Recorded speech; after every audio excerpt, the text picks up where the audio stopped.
Hello दोस्तों, मैं DC sir notebook IAS में आपका स्वागत करता हूं। एनसीईआरटी की कड़ी में आज मैं अगला चैप्टर आपके सामने लेकर उपस्थित हुआ हूं। तो चैप्टर 4 आपके सामने है और क्या बताती हैं हमें किताबें और कब्रें। चूंकि आप लोग को मैं पहले ही बोला हूं कि किसी शब्द से या किसी टाइटल से एक पृष्ठभूमि बनाई जा सकती है। इस पृष्ठभूमि में आइए समझते हैं किताबों का क्या मतलब है। यहाँ पे किताबों का मतलब है वैदिक साहित्य,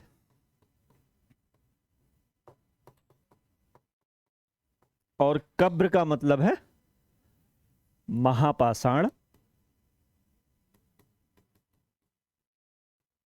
महापाषाण, ये दोनों की बातें इस चैप्टर में हम करने वाले हैं। तो आइए देखते हैं।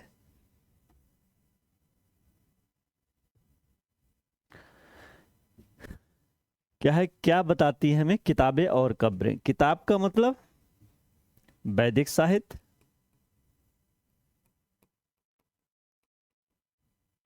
ये साहित्य दो भागों में विभाजित है या दो कालों में कर सकते हैं, ऋग्वैदिक काल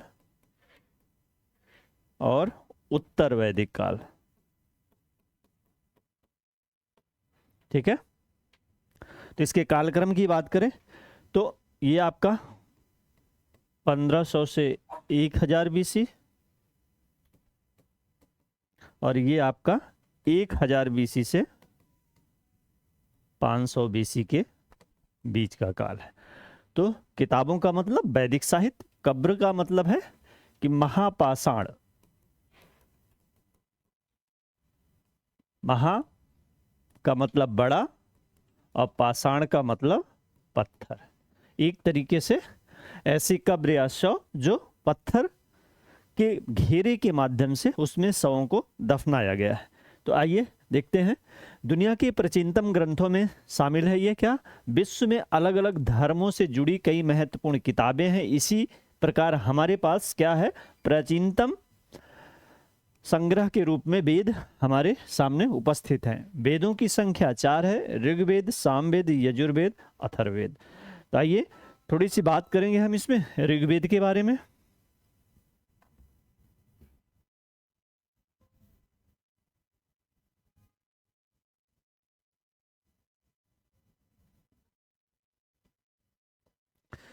ऋग्वेद में 10 मंडल, 1028 सूक्त और एक बालखिल।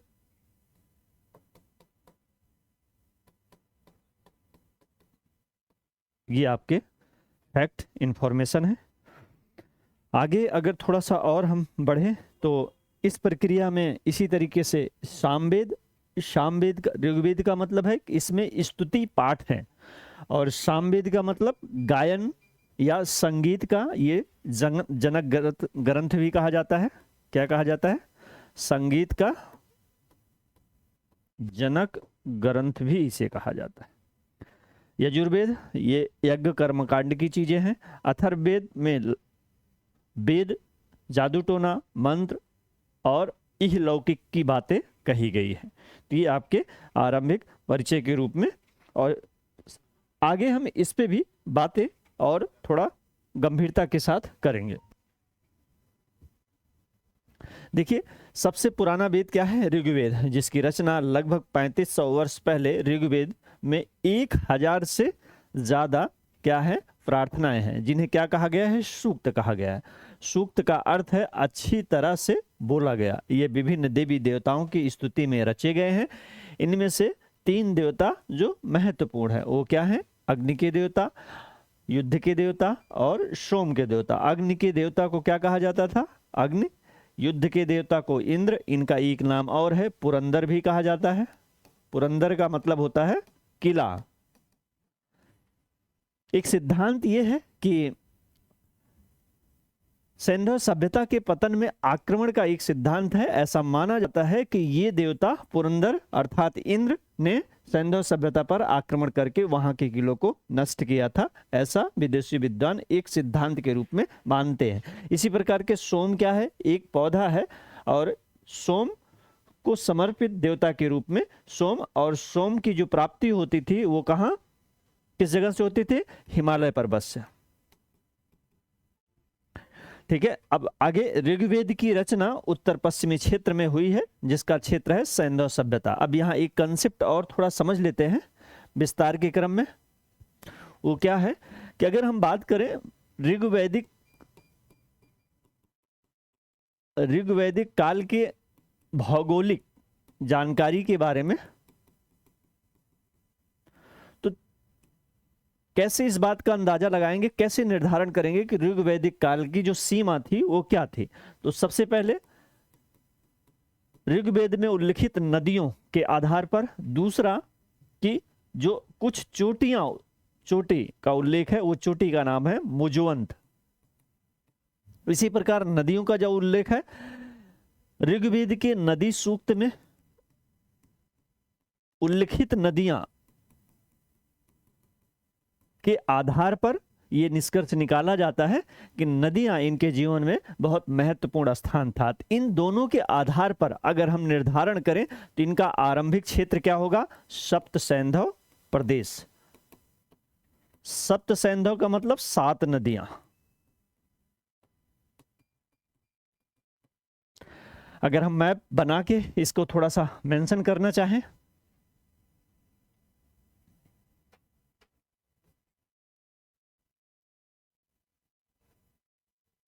तो ये आपका क्या होगा, सप्त सैंधव क्षेत्र होगा, जो आपकी 7 नदियां, ये वाला क्षेत्र है। और फिर इसी तरीके से अफगानिस्तान के ऊपर जाए तो यहाँ 4 नदियां थी, कुर्रम, गोलम, स्वास्तु। तो ये आरंभिक उत्तर पश्चिमी क्षेत्र में इनका निवास स्थान माना जाता है, और ये माना जाता है कि ये ऋग्वेद की रचना इसी सप्त सैंधव क्षेत्र में की गई है। लेकिन ध्यान में रहे कि इनका मुख्य क्षेत्र या सबसे क्या था, महत्वपूर्ण नदी इनके लिए सिंधु नदी थी, लेकिन सबसे पवित्र नदी जो थी वो क्या थी, आपका सरस्वती नदी थी। सरस्वती प्लस द्विशदती, ये एरिया को क्या कहा जाता था, ब्रह्मवर्त कहा जाता था। अगर भौगोलिक क्षेत्र के रूप में देखें तो पहले आर्य कहां बसे, सप्त सैंधव क्षेत्र में, फिर कहां बसे, ब्रह्मवर्त क्षेत्र में, फिर आगे उत्तर वैदिक काल में जाएंगे तो वो क्या होगा, ब्रह्मर्षि देश। ब्रह्मर्षि देश गंगा यमुना का भाग था, गंगा यमुना के दोआब। तो ये क्षेत्र ध्यान में रहे, सप्त सैंधव क्षेत्र उनका आरंभिक निवास स्थान था। फिर ब्रह्मवर्त कहां का क्षेत्र था, सरस्वती और द्विशदती नदियां, ये आपका ब्रह्मवर्त क्षेत्र था। फिर ब्रह्मर्षि देश, और लास्ट इसका उत्तर वैदिक के अंतिम चरण तक आते आते वो क्षेत्र क्या हो जाएगा, आर्यावर्त। आर्यावर्त का मतलब है ये था कि हिमालय से क्या था, हिमालय से लेकर के विंध्य चोटी तक प्लस पूर्व और पश्चिम समुद्र तक ये विस्तार शामिल था। कहां तक, पूर्व और पश्चिम समुद्र तक ये पूरा आपका विस्तार। ये ऋग्वैदिक काल की भौगोलिक स्थिति है, जिसके बारे में आप आसानी से इनकी लोकेशन को या भारत के क्षेत्र के बारे में किस तरीके से विस्तार हुआ था। और उत्तर वैदिक के समय में नदियों के माध्यम से इनका मूल्यांकन करें तो उत्तर वैदिक के अंतिम समय तक जाते जाते इनका उत्तर पूर्वी क्षेत्र में बिहार के आसपास जो अंतिम नदी के रूप में उल्लेख होगा उसका नाम है सदानीरा, और बिहार में वर्तमान में उसे क्या कहा जाता है, गंडक नदी कहा जाता है। इसी आइए आगे देखते हैं।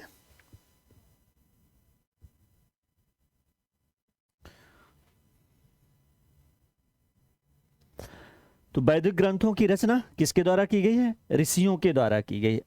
आचार्य इन्हें क्या करते थे, विद्यार्थियों को अक्षरों, शब्दों और वाक्यों में बांट करके सस्वर पाठ का मतलब है कि पूरे उच्चारण के साथ बच्चों को सिखाना या समझाना, और क्या करते थे, उसे कंठस्थ करते थे, मतलब याद करवाते थे। अधिकांश सूक्तों के रचयिता सीखने सिखाने वाले पुरुष थे, कुछ की रचना महिलाओं ने भी की। इस प्रकार की महिलाओं का उल्लेख ऋग्वेद साहित्य में प्राप्त होता है।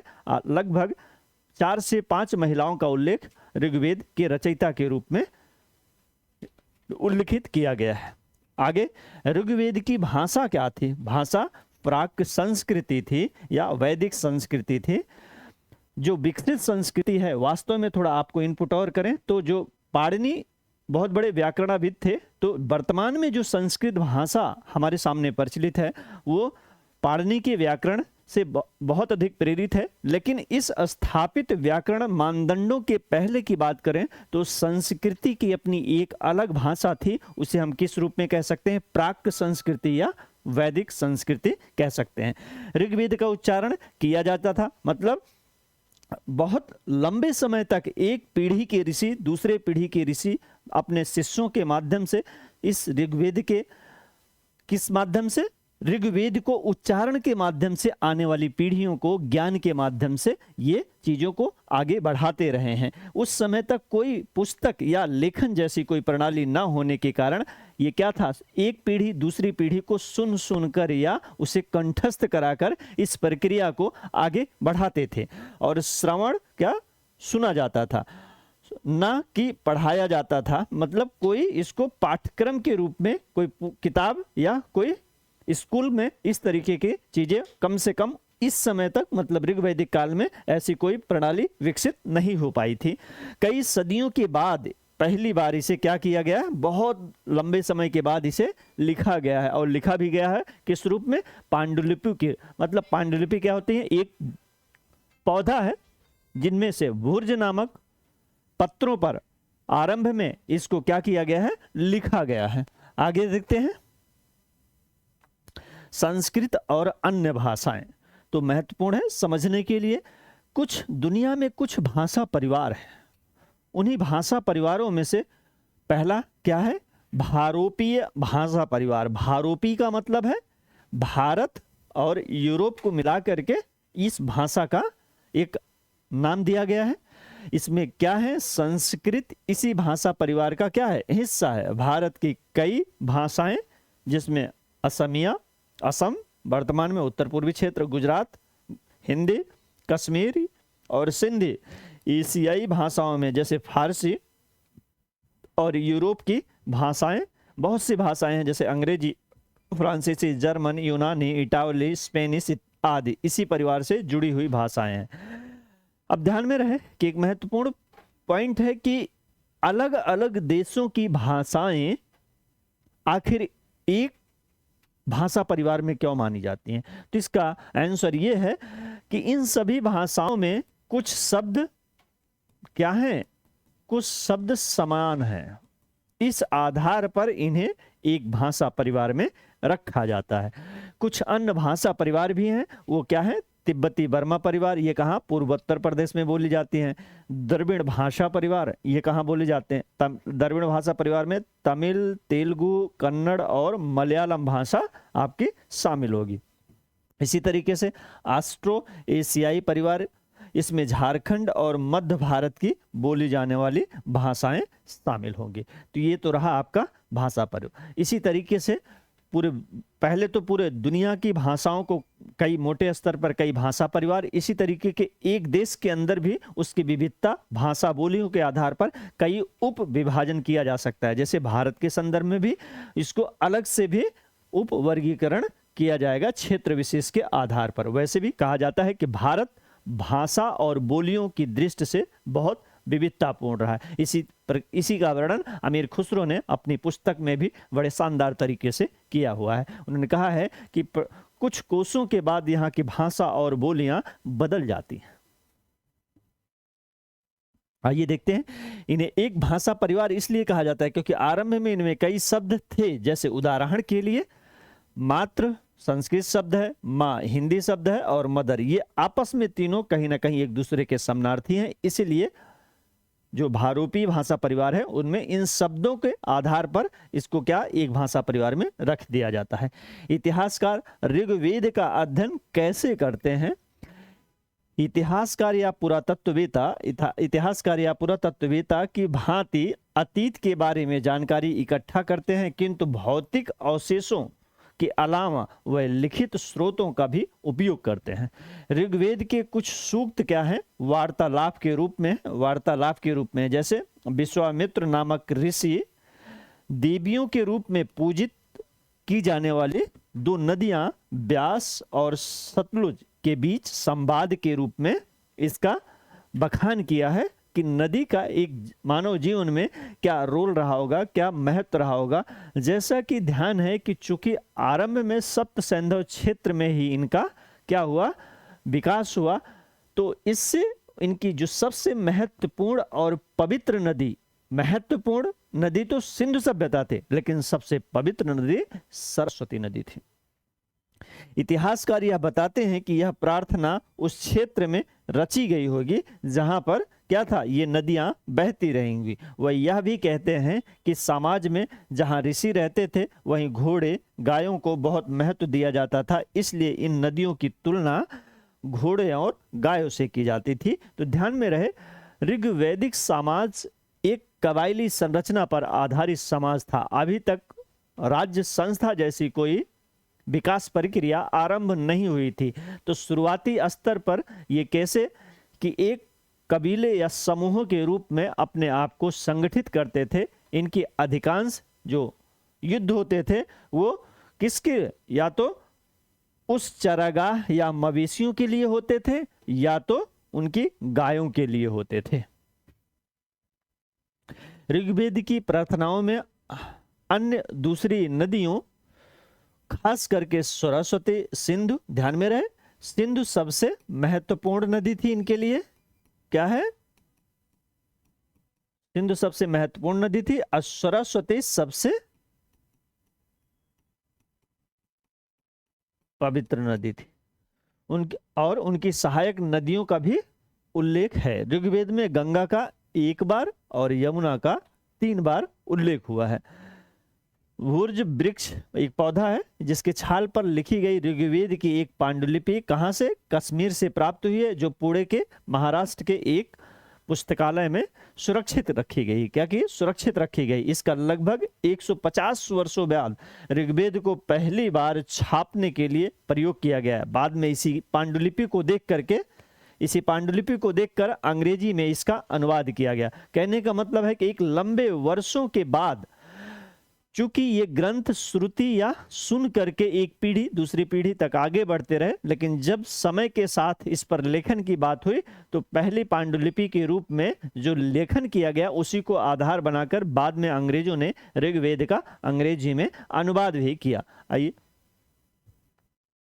देखिए, चूंकि ऋग्वैदिक समाज एक पशुपालक समाज था या ग्रामीण समाज था, शहरी जैसी कोई कल्पना नहीं थी। आपको थोड़ा सा याद दिला दूं कि हड़प्पा सभ्यता एक नगरी कांस्यकालीन और तकनीकी सभ्यता थी। हड़प्पा सभ्यता के पतन के बाद ऋग्वेद का आना, वो भी एक ग्रामीण संरचना के रूप में, अपने आप में ये कहीं ना कहीं एक व्यवस्था में कुछ ना कुछ कमियां थी। आइए इस बात को हम समझते हैं, कुछ कमियों को कैसे समझ सकते हैं।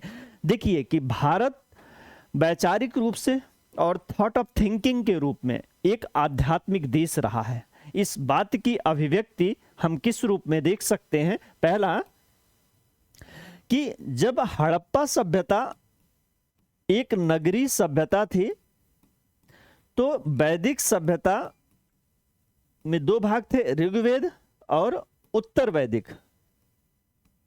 तो अब सोचिए कि एक नगरी सभ्यता का वो विचार, सभ्यता के वो प्रतिमान जो भारतवासियों ने स्थापित किया था, वो अचानक कहां गायब हो गया? तो ये एक बड़ा प्रश्न था। ये निश्चित रूप से पुरातत्वविदों ने बहुत सारे प्रमाणों को खोजने के बावजूद भी उस कड़ी को पूरा नहीं कर पाए हैं, क्योंकि नगरी सभ्यता का आधार या उस समय जो प्रचलित पशु थे, उस समय जो प्रचलित भौतिकता के मापदंड थे, वो अपने आप में समकालीन विश्व में अनोखा था। समकालीन विश्व की अन्य सभ्यताओं की तुलना से अगर भौगोलिक क्षेत्र के रूप में करें तो वो कहीं पूरे दुनिया की सभी सभ्यताओं से विस्तृत थी सैंधव सभ्यता। लेकिन ऋग्वैदिक काल में या ऋग्वैदिक के पहले और इसके आरंभ तक आखिर वो घटनाएं कौन थी, किस रूप में ये पतन की प्रक्रिया टूट गई, ये इसके बारे में इतिहासकार और पुरातत्वविद आपसी एक सहमत नहीं है। पुरातत्वविद उस बात का उल्लेख करते हैं जो उनको पुरातत्व सामग्रियों के आधार पर प्राप्त होते हैं, जबकि ऋग वैदिक साहित्य से जो जानकारी हमारे पास प्राप्त होती है उसका तत्कालीन पुरातात्विक स्रोतों से समीकरण स्थापित नहीं हो पाता है, क्योंकि वैचारिक प्रक्रिया के रूप में ऋग वैदिक साहित्य में जो विचार, थॉट और थिंकिंग थे, वो चाहे धार्मिक रहे हों, चाहे वो आध्यात्मिक विचार रहे हों, चाहे वो समाज के बारे में रहे होंगे, वो निश्चित रूप से काफी विकसित अवस्था में थे। यद्यपि ऋग्वैदिक समाज में विषमता कम थी, समानता का स्तर ज्यादा था, लेकिन ऋग्वैदिक के बाद उत्तर वैदिक काल का जो चरण आता है उसमें समाज में कई सारी बुराइयां कर्मकांडों के रूप में, यज्ञ की विधियों के रूप में, चाहे वो वर्ण व्यवस्था का हो, चाहे वो अछूत की स्थिति हो, चाहे समाज में विभाजन की बात हो, तो उत्तर वैदिक समाज जो पशुपालक या कृषि आधारित समाज था या कबायली संरचना पर आधारित समाज था, उत्तर वैदिक काल तक आते आते इस संरचना में और अधिक जटिल हो गया था।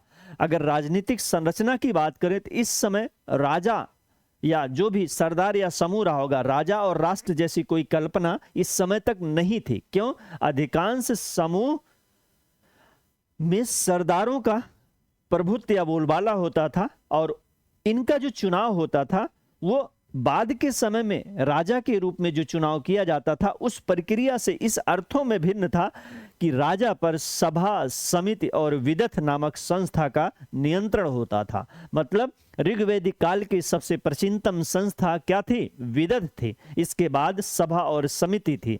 तो राजा का जो चुनाव किया जाता था वो किस रूप में होता था? सभा और समितियों के माध्यम से राजा पर नियंत्रण होता था। इस समय का राजा निरंकुश नहीं है, बल्कि यद्यपि वो राजतंत्रात्मक पद्धति के रूप में हम स्वीकार कर सकते हैं, लेकिन वो विकसित अवस्था नहीं थी। एक राजा के बाद दूसरा उसका पुत्र वंशानुगत राजा, यद्यपि वंशानुगत के प्रमाण मिलते हैं, लेकिन वो विकसित अवस्था में राजा की इस प्रक्रिया को अभी व्यापक सहमति प्राप्त नहीं हो पाई थी। क्यों? क्योंकि एक राजा या सरदार अपने समूहों के माध्यम से ताकत प्राप्त करता था और वो समूह किस पर निर्भर करते थे? अधिकतर जो लड़ाइयां होती थी वो आसपास के पशुओं के लिए या चारागाह से संबंधित भूमि के लिए, या उससे आगे बढ़े तो पानी के स्रोतों के लिए। कुछ लड़ाइयां लोगों को बंदी बनाने के लिए भी की जाती थी। तो आई थिंक ये बात समझ में आ गई होगी कि दोनों के बीच का जो रिलेशन था वो आगे देखते हैं। ऋग्वेद में मवेशी, घोड़े और रथ। ऋग्वैदिक सभ्यता अपने आप में इस अर्थों में भी अनोखी है कि जो सैंधव सभ्यता थी उसमें एक श्रृंगी बैल प्रमुख पशु थे, लेकिन ऋग्वैदिक काल में घोड़े प्रमुख पशु हैं। जबकि सैंधव सभ्यता में जो घोड़े थे उनके एक दो जगह प्रमाण प्राप्त हुए हैं, लेकिन व्यापक रूप से बहुत ज्यादा इसकी प्राप्ति नहीं हो पाई है। लेकिन इसमें क्या है? मुख्य आधार स्तंभ के रूप में स्थापित हो जाते हैं ये पशु।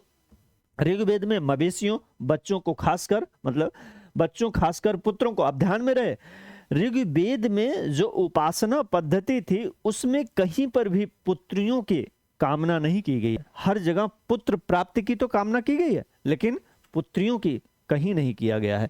तो इससे भी पता चलता है कि समाज में कैसा, अधिकतर पुरुष प्रधान समाज को इंगित करता है।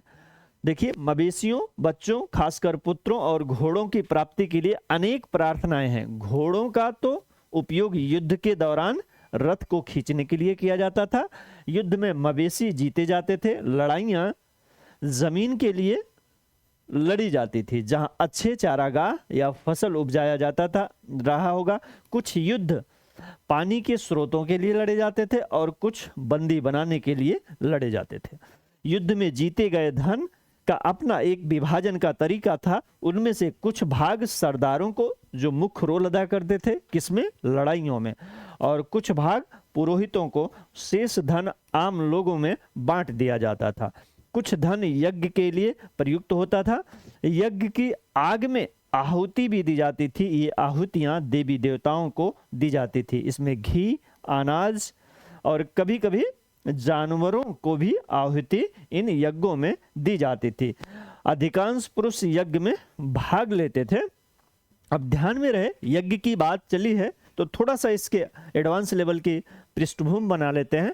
देखिए आरंभिक चरण में यद्यपि स्तुति और प्रार्थनाएं ऋग्वेद के आधार स्तंभ या ऋग्वैदिक काल के आधार स्तंभ थे, लेकिन इसमें यज्ञों की भूमिका थी। लेकिन ये यज्ञ जब सीमित स्तर पर इन हवनों को, बहुत सारी वस्तुओं को क्या किया जाता था, हवन के रूप में प्रयोग किया जाता था।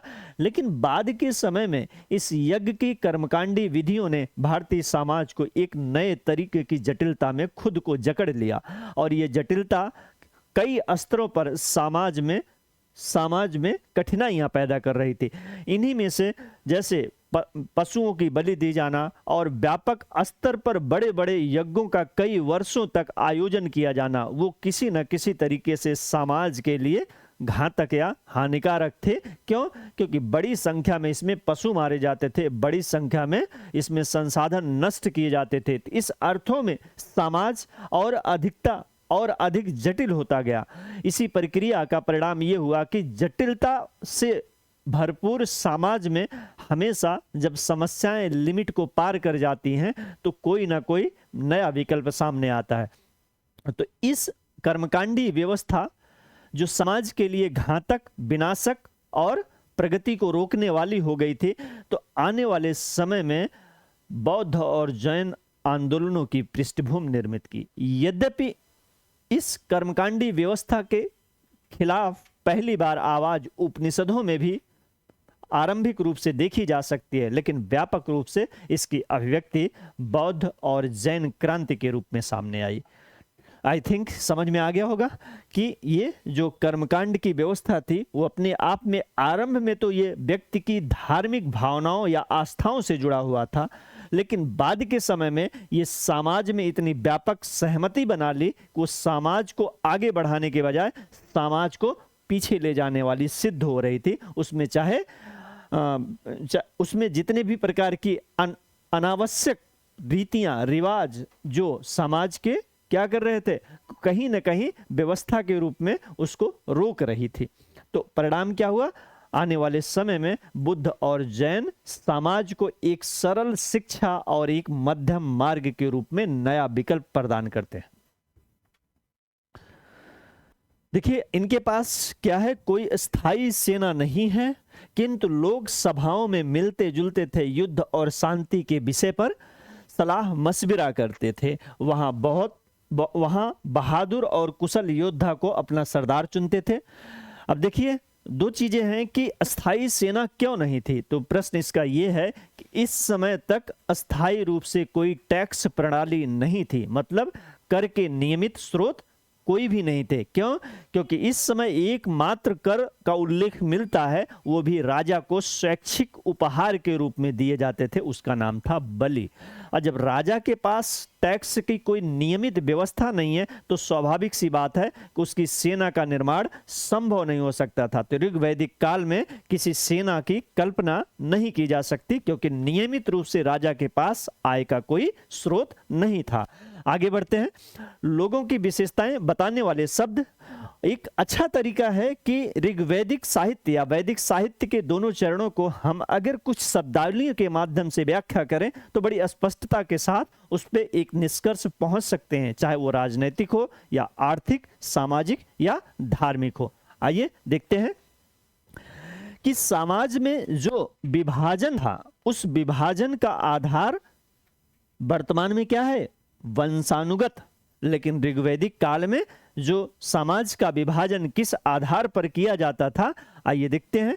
ये वर्गीकरण काम के आधार पर, भाषा के आधार पर, परिवार या समुदाय के आधार पर, निवास स्थान और सांस्कृतिक परंपराओं के आधार पर किया जाता था। कहने का मतलब यह है कि समाज के विभाजन का आधार अभी सामने नहीं आया है। कम से कम ऋग्वैदिक काल में वर्ण व्यवस्था आरंभिक समय में नहीं, बल्कि ऋग्वेद के 10वें मंडल के पुरुष सूक्त में वर्ण व्यवस्था की उत्पत्ति विराट पुरुष से बताई गई है। लेकिन वर्ण व्यवस्था का इस समय जो अर्थ था वो रंग या चुनाव के लिए था, न कि जन्म आधारित वर्ण व्यवस्था। जन्म आधारित वर्ण व्यवस्था उत्तर वैदिक काल में व्यापक रूप से आधार प्रदान कर लेगी। ऋग्वैदिक समाज तक वर्ण व्यवस्था का वो विभाजनकारी व विघटनकारी आधार नहीं है जो बाद के समय में इसमें शामिल हो जाएगा। दो समूह इस समय तक, मतलब पहले स्पष्ट कर दिया हूं कि वर्ण व्यवस्था का वो विभाजनकारी वंशानुगत आधार इस समय नहीं है। तो इस समय तक वर्ण व्यवस्था के रूप में अगर बात करें तो दो समूह थे। वो कौन थे? दो समूह के रूप में, एक ब्राह्मण और दूसरा राजन्य। ध्यान रहे कि राजा शब्द यहां उल्लेख तो मिलता है, लेकिन वो राजा वो शक्तिशाली राजा नहीं है। वो राजा वो सार्वभौमिक राजा नहीं है जिसके पास एक सेना हो, अपने एक मंत्री हो। यहाँ का राजा आरंभिक या कबायली संरचना के रूप में अपने आप को उस समूह के या समाज के नेतृत्व करता या समाज के निर्धारक के रूप में राजा है, न कि साम्राज्य वाला कोई बड़ा साम्राज्य का निर्धारण करने वाला राजा हो। इसके वर्गीकरण का, राजा को वर्गीकरण किस आधार पे? काम के आधार पर किया गया। ध्यान में रहे, इस समय जो समूह थे उसका निर्धारक आधार क्या था? काम था, वर्ग था। आगे पुरोहित क्या करता था? पुरोहित, जिसे हम ब्राह्मण भी कह सकते हैं, वो यज्ञ और अनुष्ठान करते थे, जबकि राजा लड़ाइयां लड़ते थे। और उस समय के साथ राजा के पास ना तो बड़ी राजधानियां थी, उनके पास कोई ऑर्गेनाइज तरीके से बड़े महल नहीं होते थे, और न ही इनके पास कोई सेना थी, और न ही इनके पास कर वसूल करने का कोई व्यापक स्रोत या आधार था।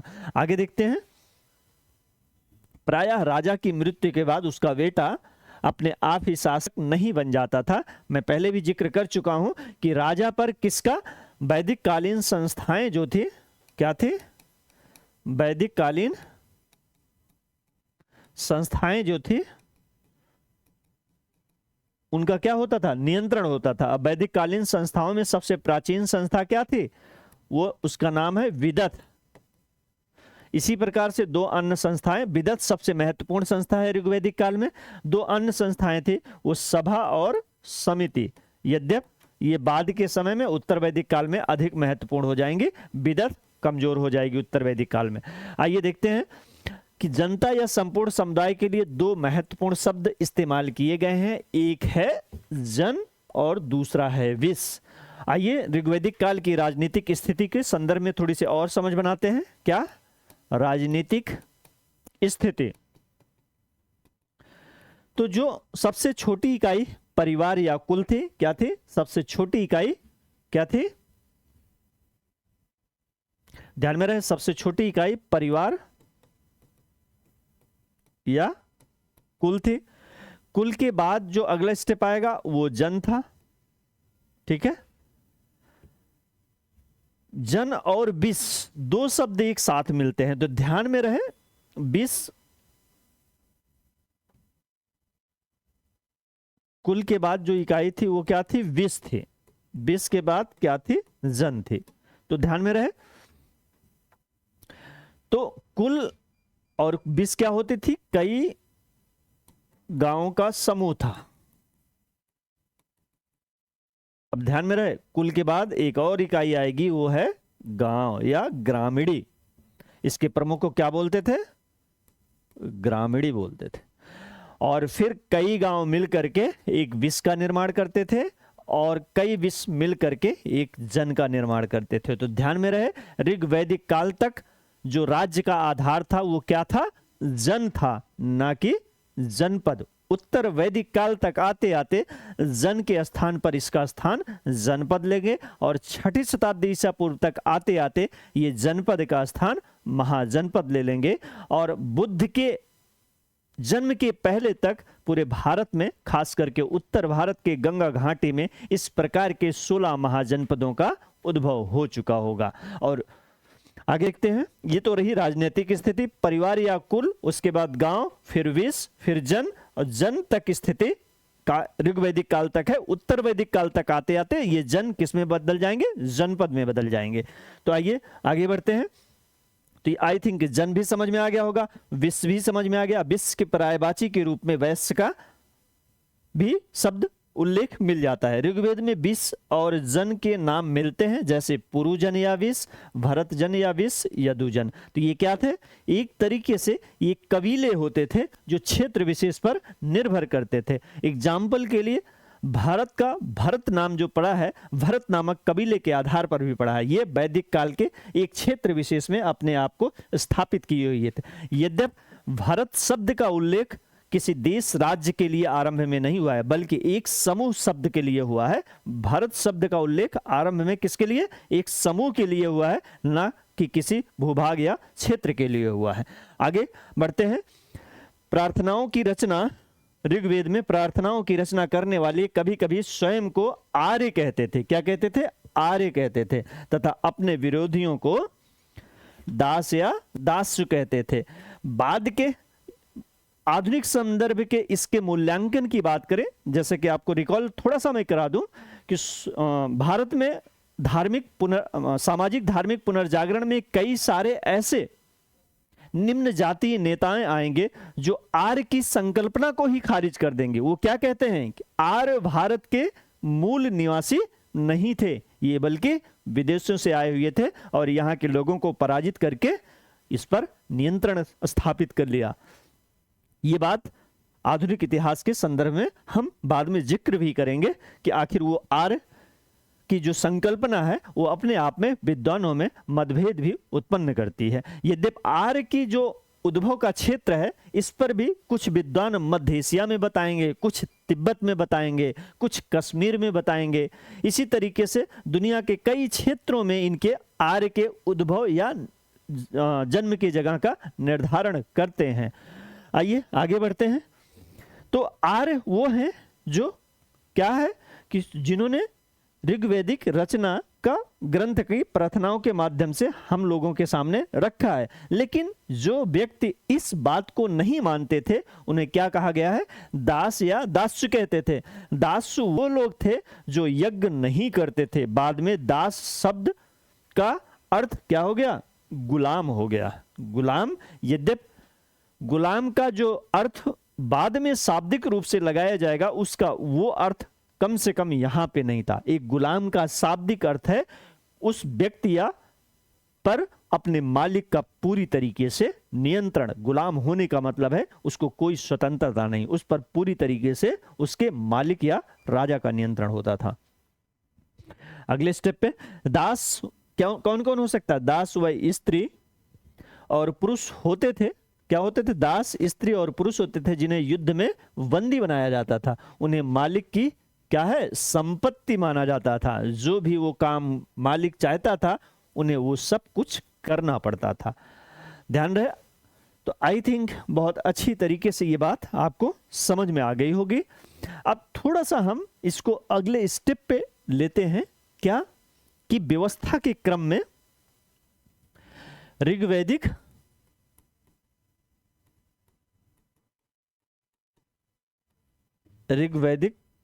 काल, चूंकि एनसीईआरटी में आपको लिखा गया है कि बेसिक टू एडवांस, तो बेसिक टू एडवांस को एक हम मूल्यांकन करते हैं कि ऋग्वैदिक काल में जो जानने के स्रोत हैं वो क्या हैं? साहित्य के रूप में।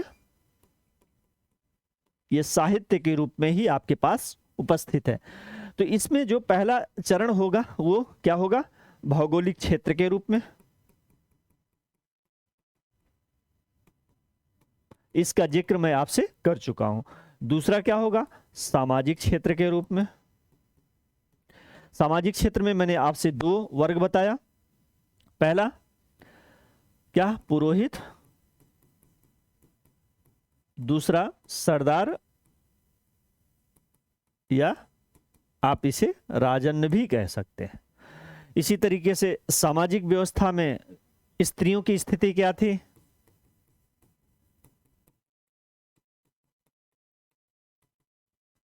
सभा समिति में भाग लेने का अधिकार था। अपेक्षाकृत स्त्रियों को पहले जो बाद की तुलना में उनको अधिकार छीन लिए गए। यहाँ पर स्त्रियों के साथ वो सारे अधिकार, वो सारी चीजें उपलब्ध थी जो पुरुषों को प्राप्त होती, जैसे सभा समिति में उन्हें भाग लेने का अधिकार था। इसी तरीके से अगर हम और आगे बढ़े तो वर्ण व्यवस्था के रूप में क्या है? वर्ण व्यवस्था के रूप में ऋग्वेद के 10वें मंडल के पुरुष सूक्त में क्या है? 10वें मंडल के पुरुष सूक्त में विराट पुरुष से क्या कहा गया है? कि मुख से ब्राह्मण, ठीक है, विराट पुरुष में ये चारों वर्ग का जन्म हुआ है, लेकिन ये अंतिम समय के चरण है। बड़े व्यवस्था के क्रम में और आगे बात करें तो जो स्थिति क्या है समाज में, विभाजन किस आधार पे था? काम के आधार पर था, ना कि जाति के आधार पर। तो ये आपका सामाजिक स्थिति की व्याख्या रही। इसी तरीके से आर्थिक स्थिति की व्याख्या करें तो पशुपालन क्या होगा? पशुपालन प्लस कृषि, ये दो इनके आधार थे। नियमित रूप से कोई टैक्स या कर नहीं होता था, बल्कि एक स्वैच्छिक कर के रूप में क्या होता था? बलि नामक ये क्या था? राजा को या सरदार को स्वैच्छिक रूप में उपहार के रूप में दिया जाता था। किस रूप में? उपहार के रूप में दिया जाता था। इसी तरीके से छोटे स्तर पर आदान प्रदान के रूप में कुछ वस्तुएं आपस में एक्सचेंज भी की जाती रही होंगी। तो ऐसे ही कृषि से संबंधित कुछ शब्द ऋग्वेद में मिलेंगे। फिर आगे उद्योग से संबंधित कुछ चीजें आपको ये शब्दों के माध्यम से इसका मूल्यांकन हम कर लेंगे। अगले स्टेप में बढ़े तो राजनीतिक इकाई के रूप में बात करें। आपको जैसे कि मैं बताया, राजनीतिक इकाई राज्य का इस समय जो आधार है वो क्या है? जन है। और समाज की सबसे छोटी इकाई क्या है? परिवार या कुल है। अब देखिए, परिवार के बाद क्या आएगा? परिवार या कुल के बाद गांव आएगा, गांव के बाद विष आएगा और विष के बाद जन आएगा। ये राज्य का आधार भी था, जैसा कि लिखा गया है। इसी प्रक्रिया में थोड़ा सा शासन व्यवस्था की बात करें तो राजतंत्र आरंभ हो चुका था, लेकिन वंशानुगत रूप में इसकी व्यापक सहमति नहीं थी। राजतंत्र के रूप में आगाज हो चुका है। आगे धार्मिक व्यवस्था की बात करें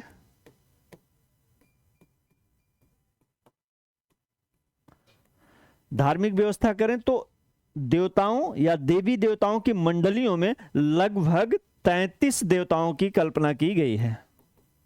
कितने? 33 देवताओं की कल्पना की गई है। इस देवता मंडली को 3 भागों में विभाजित किया गया है। कौन कौन से? आकाश के देवता, तो दूसरा अंतरिक्ष के देवता, और तीसरा पृथ्वी के देवता। ये विभाजन, देवताओं की इस मंडली का विभाजन किसने किया है? यास्क ने अपनी पुस्तक निरुक्ति में किया है। किसने किया है? यास्क ने अपनी पुस्तक निरुक्ति में किया है। ये आपका एक मूल्यांकन है जो एडवांस लेवल पे, और इन शब्दों को पीटी एग्जाम की दृष्टि से इन प्रश्नों को शब्दावली को अर्थ के माध्यम से भी आप व्याख्या कर सकते हैं। आई थिंक आपको ये बात समझ में आ गई होगी। सामाजिक, आर्थिक, राजनीतिक व्यवस्था के क्रम में किस प्रकार ऋग्वैदिक समाज अपने आप में क्या था? एक साहित्य में वर्णित जो विषय थे उन्हीं के आधार पर इसकी हमने व्याख्या की है।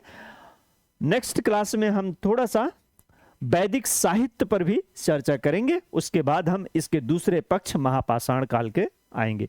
धन्यवाद।